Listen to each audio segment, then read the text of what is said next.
Fenomena kerauhan bagi umat Hindu di Bali seringkali mendapatkan stigma negatif dari mereka yang kurang memahami tradisi ini. Keadaan ini diperburuk oleh penyebaran video kerauhan yang seringkali disertai dengan tambahan backsound yang memicu berbagai tanggapan negatif. Ida Bagus Mede Baskara, seorang penekun lontar dari Gria Sunia Tampak Siring, menjelaskan bahwa kerauhan merupakan tradisi yang sudah ada sejak era Bali kuno, jauh sebelum agama Hindu masuk ke Bali. Menurut Baskara, kerauhan merupakan bagian dari peradaban animisme dan dinamisme, kepercayaan purba bahwa alam dan manusia saling memengaruhi, serta adanya kekuatan roh suci yang berinteraksi dengan manusia. Saat agama Hindu mulai berkembang di Bali, konsep interaksi dengan roh suci tetap bertahan dan diadaptasi ulang. Tradisi kerauhan ini menjadi warisan animisme dan dinamisme yang bertransformasi, seperti yang terlihat pada tari Sanghyang. Baskara menjelaskan bahwa kerauhan telah menjadi bagian dari tradisi dalam setiap upacara di pura. Proses ini dapat terlihat atau tidak terlihat oleh umum dan melibatkan pemangku yang memanggil Ida Batara agar upacara berjalan dengan baik meskipun hanya disaksikan oleh pemangku. Baskara juga menekankan bahwa kerauhan yang bersifat tampak dan terjadi di masyarakat seringkali dianggap negatif.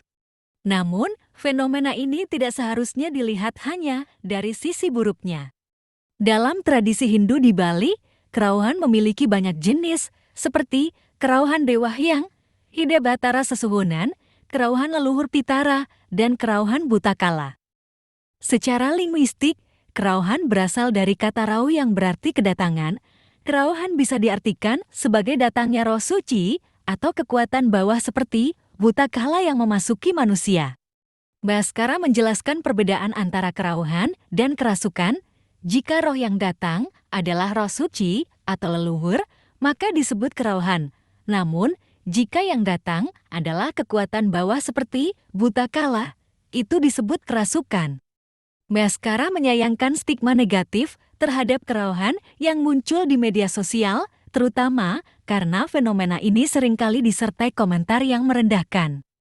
Jika pandangan negatif ini terus berkembang, tradisi kerauhan yang memiliki nilai adiluhung bisa hilang. Menurut Widi Sastra, ada syarat tertentu bagi seseorang yang layak mengalami kerauhan.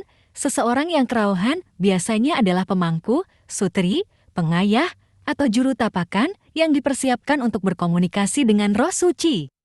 Kerauhan juga memiliki dua hal, yaitu mawacana dan mesolah. Mawacana berarti ada pesan atau komunikasi yang disampaikan, biasanya melalui Janbangul Ida Batara, yang berfungsi sebagai medium untuk menyampaikan pesan. Masolah lebih berfokus pada gerakan tubuh, seperti menari atau meniru gerakan Ida Batara. Jika yang kerauhan adalah seorang pemangku Gedi, maka tidak perlu ada pembuktian lebih lanjut, karena menurut Widi Sastra, sudah jelas bahwa roh suci yang hadir. Namun, jika kerauhan terjadi pada masyarakat biasa di pura, maka perlu ada proses pembuktian seperti menggunakan api atau air untuk memastikan keaslian pesan tersebut.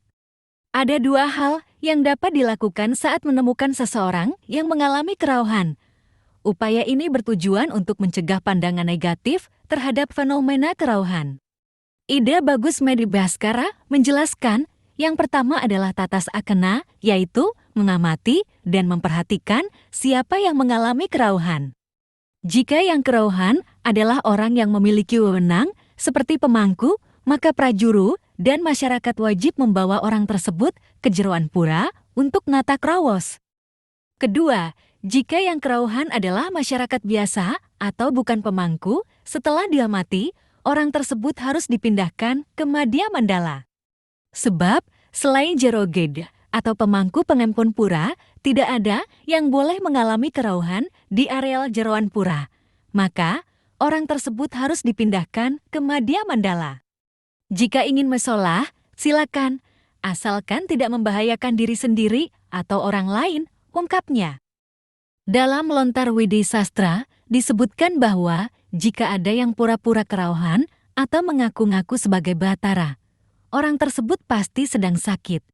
Selain disebabkan oleh beban pikiran, Perilaku mengklaim seperti itu biasanya dipengaruhi oleh ego yang berlebihan.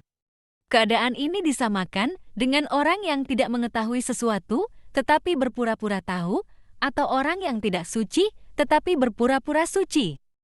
Bhaskara menyebutkan, jika ada orang yang berpura-pura kerauhan, maka ia akan terkena kutukan pemastu.